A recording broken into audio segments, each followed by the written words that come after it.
સ્વાગત છે. કાકા અને કાકી વેડિંગમાં જઈને આયા છે એ વિશે વાત ચાલે છે. એટલે કેવું કાકા, જમવાનું કેવું હતું? બહુ જ મસ્ત હતું, એકદમ યમી. મને પૂછ્યું ને એને, તું કાં વચ્ચે ડાબણ મારે છે? તો તમે બોલો, where is my father going? પપ્પા ક્યાં જાય છે એમ? મારા બાપનું હું જાય છે એવું કહેવા માંગે. તું રહેવા Indian crispy noodles in it. એટલે શું પણ? એટલે સેવ ટામેટાનું શાક લા. હું તો બધું જ ભરીને લઈ આવી હતી, બોલ. હા હા હા, હા, જાણે ભેંસને પાડો ધાવી ગયો ને એવું બધું ખેંચી કાઢ્યું. નોનસેન્સ જેવું ના બોલો. એટલે પણ શું થયું શું? એટલે પેલું બુફેમાં હવે કેવું હોય છે, એક આવડી નાનકડી અમથી ડીશ હોય આટલી, હા, એમાં કઈક 17 આઈટમો આ લોકોએ રાખી હોય અને સલાહ બધું જેમ ફાવે એમ ભરીને લાવે. જેટલું દેખાય ને જાણે રિસેપ્શન પછી છે ને દુકાળ ડિક્લેર થવાનું હોય ને એવું ભરે. એ તો કશું મિસ ના થાય ને એટલે એ બધું લાવવું પડે. એટલે પણ મિક્સ ના બદલે જે મિક્સ થાય ને આઈટમો બધી પ્લેટમાં એ જોવા જેવી હોય. એની માને કઢીનો રેલો તો પાપડને વળગીને બેઠો હોય, પધડેલો રૂમાલ જેવો પાપડલા, પનીર ટીકાનો જે રસો હોય ને એની ઉપર જલેબી હોય, રોટલી તો તું આમ ઊંચકે ના મધર તો નીચે પેલા રસા અલગ અલગ કલરના ચોંટેલા હોય. 2.5 કલાક કપડા ધોયા પછી જે હાથની ચામડી થઈ જાય ને એવી રોટલી લઈને માને. એટલે ખાવાનું નહીં. એટલે પણ તો કેવું લાગે યાર જોઈને યાર. આખા બરફમાં મેં એમને દાટી દીધા, બોલ. એકદમ આમ પેલા ટાઇટેનિક ના હીરો જેવું. ત્યાં ટાઇટેનિક ના બદલે તાત્કાલિક રૂમ પર જવું પડ્યું. ઠંડી પેસી ગયેલા અને રૂમમાં પણ એવી ઠંડી લાગે ને મને. તો શું કર્યું? હીટર અમે જઈને બેસી જવાનું. તોય ઠંડી લાગે તો આ ચાલુ કરી દેવાનું. બુદ્ધિનું પ્રદર્શન કરે છે સાવ. લો, એક કામ કરો, ગરમ ગરમ કોલસા ગજવામાં રાખો એટલે સારું લાગશે. હા, ગજવામાં બાર્બેક્યુ થાય ને ત્યાં સુધી કઈ ગરમ ગરમ સંભળાય જઈને. એવું નહીં લા, અહીંયા આયા પછી પણ છે ને બસ આમ આળસુ ના પીર જેવા સવારના પડ્યા જ રહે છે, ભૂંડ જેવા. એટલે ઓય ભૂંડ કોઈ એટલે તબિયત બગડી ગઈ છે યાર એટલા માટે. અને શિયાળામાં કોણ ઉઠે યાર હવાર વહેલું યાર? તો કેટલો કંટાળો આવે યાર. કંટાળો નહીં રાખવાનો, ફ્રેશ થઈ જવાનું મારી જેમ. એ સાંભળ ને, હા, તને ખબર છે હું આજકાલ આમ શિયાળામાં છે ને આમ મસ્ત આમ નહીને નીકળું ને પીના વાળ સાથે, તો મારી સામે આમ એકદમ આમ રોમેન્ટિક રીતે આમ મને જોયા જ કરે છે. આ જોયા રોમેન્ટિક નહીં, હોશિયારી. માં ગરમ પાણીની ડોલ જે તું વાપરી કાઢે છે ને એટલે મારું ટેમ્પર બગડે છે. હટ, નાતા તો છો ને. કહું હું નતો ગયો, ખાલી એક દિવસ આને લેવા ગયેલો હરક પદુડી, એમાં તબિયત બગડી ગઈ યાર. 2 દિવસ માંડ મજા કરીને એમાં તો મને લેવાઈ ગયા, બોલ. મારા વગર સેજ પણ ચાલતું નથી આમને. તારા વગર ચાલે જ છે પણ તું જ્યાં હોય છે ને ત્યાં લોકો નથી ચાલતું. એટલે થયું શું? આ છે ને મને કાશ્મીર લેવા આયા હતા, એમાં 1 દિવસમાં તો આવું થઈ ગયું, બોલ. અરે યાર કાકા, આ સીઝનમાં જવાતું હોય યાર. એટલે હું નતો ગયો, આ ગઈ હતી અને એને આ સીઝન નડતી જ નથી કેમ કે એના બાપા છે ને પ્રોવિઝન સ્ટોર ચલાવતા હતા જેમાં આનો જન્મ જ ડીપ ફ્રીઝરમાં થયો છે. જોયા છે ને, ગમે તેમ ના બોલો. તને કહું છું, બધાનું તને કહું, આખું કાશ્મીર વાળું બધું કહું છું. તું એકાદ આમ ગરમ આમ સીટી વાગી જાય એવું કઈક સોંગ મૂક ને યાર. લો, આ છાતી પર ઇસ્ત્રી મૂકીને બેસો. હાછી માટે અનુરાગ. વાહ, એટલે આટલા બધા પ્રકાર છે પ્રેમના. તારે કયો કરવો છે? મારે આમાંનું કશું નથી કરવું યાર. મારે પેલો આમ ઇંગ્લિશ લવ કરવો છે, હીરો હિરોઈન જેવો. છે ને આ જુવાનીઓના છે ને સમજાવાય જ નહીં યાર. પણ તું એક કામ કર ને, તું જે છોકરીને પ્રેમ કરતો હોય ને એને આમ સરસ મજાનું કાર્ડ મોકલ.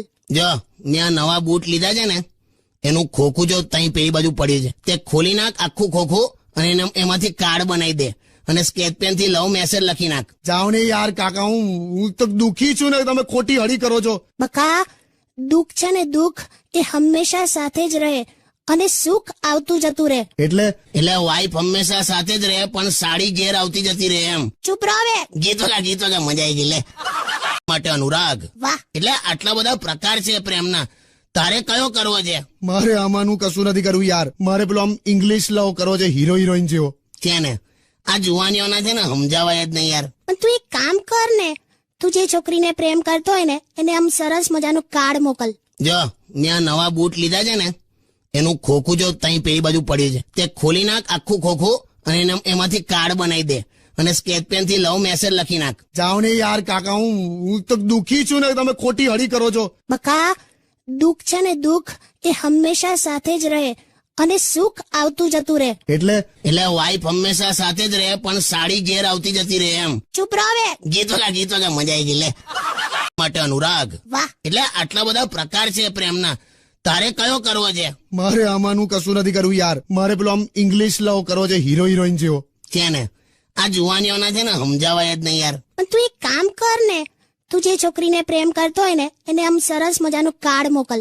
જો ત્યાં નવા બૂટ લીધા છે ને એનું ખોખું જો તઈ પેલી બાજુ પડ્યું છે તે ખોલી નાખ આખું ખોખું અને એમાંથી કાર્ડ બનાવી દે અને સ્કેચ પેન થી લવ મેસેજ લખી નાખ. જાઓ ને યાર કાકા, હું તો દુખી છું ને તમે ખોટી હળી કરો છો. બકા, દુઃખ છે ને દુઃખ એ હંમેશા સાથે જ રહે અને સુખ આવતું જતું રહે. એટલે વાઈફ હંમેશા સાથે જ રહે પણ સાડી ઘેર આવતી જતી રહે એમ. ચૂપ રહો હવે. ગીતો ગા મજા આવી ગઈ લે. આ એટલા બધા ડોબા ફેમિલી માંથી આવી છે ને, તને કહું, મારો સસરો, મારી સાસુ, સાળો મારો, અમે બધા પિક્ચર જોવા ગયેલા. તો એમાં કઈક પેલો અદાલતનો સીન આવ્યો તો જજ એમાં એવું બોલ્યો કે ये अदालत 17वीं तारीख तक मुलतवी की जाती है.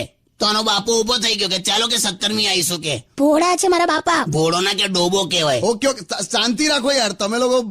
હું એક કામ કરું, હું સોંગ્સ પ્લે કરું એ પહેલા કાકીને મારે સીધો સવાલ પૂછવો છે. કાકી, અરેન્જ મેરેજમાં છૂટાછેડા કેમ ઓછા થાય છે? હા, જે માણસ એની મરજીથી લગ્ન ના કરી શક્યો હોય એ છૂટાછેડા હું આપવાનો? હા હા, જો કઈ નહીં, પ્લે સમ સોંગ્સ. હિંસાથી આઝાદી લેવાની છે પાછી.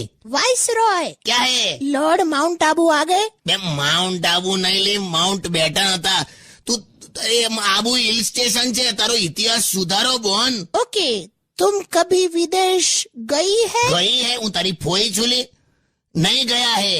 तुम्हारा कंट्री बहुत गरीब है. કેમ તારો બાંધેલો લોટ કોઈ લઈ લીધો? तुमको तो इंग्लिश भी नहीं आता है. ऐसा नहीं है भाई, डबल एमए किया है. એટલે તમે ડબલ એમ કર્યું છે? એ તો પહેલું બરાબર નતું થયું ને. अभण आदमी है तुम, हमको तुम्हारा शर्म आता है. હવે ત્યાં બહુ કરી. હા, ગઈકાલે કૂતરાને લાઈટો લગાડતી હતી તું. કૂતરાને લાઈટો? હા, મેં કીધું કૂતરાને લાઈટો લગાડાય. તો મને કે મોહલ્લામાં એવું લાગે ને કે આપણે બાઇક લીધી છે. વગાડ ને તું સોંગ વગાડ ને. भाई हमारी पुलिस जो जुल्म नहीं भी किया हो ने वो भी कबूल करवा देती है. એ સાંભળે. ઓકે, હું આમ માથા પર આમ હેટ મૂકું છું ને તો ખરેખર અંગ્રેજ જેવી લાગુ છું ને? તું માથે પંખો મૂકે તો હેલિકોપ્ટર જેવી લાગે છે. હટ. દહીં હોય ને, દહીંમાં પાણી નાખવાનું અને એને આમ વલોવાનું. છાશ કહેવાય એને. છાશ નહીં ભાઈ, આમાં ખાંડ નાખવાની હોય. એટલે ગળી છાશ? એ યાર ના, છાશમાં મીઠું નખાય, લસ્સીમાં ખાંડ નખાય. છાશ પાતળી હોય, લસ્સી જાડી હોય. ગલીએ ગલીએ લારીઓ નથી ઉભી રહેતી યાર. લસ્સી ખબર નથી તને? નથી ખબર તો નથી ખબર યાર. લસ્સી એટલે શું? દહીં હોય ને, દહીં, એનું મગજ બગડી જાય ને એટલે લસ્સી થઈ જાય. હટ. હવે જઈએ, ક્યારના તમારા પપ્પાની વાતો કર્યા કરો છો.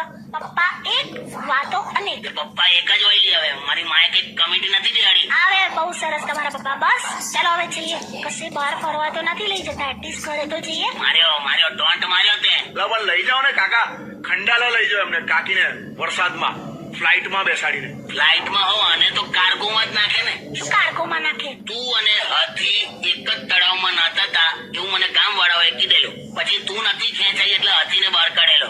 નહીં બોલું હવે તમારી સાથે કશું કોઈ દિવસ નહીં બોલું. એવું ના કરાવે હોય. ના. બેબી, શું? એલિફન્ટ. જો છે ને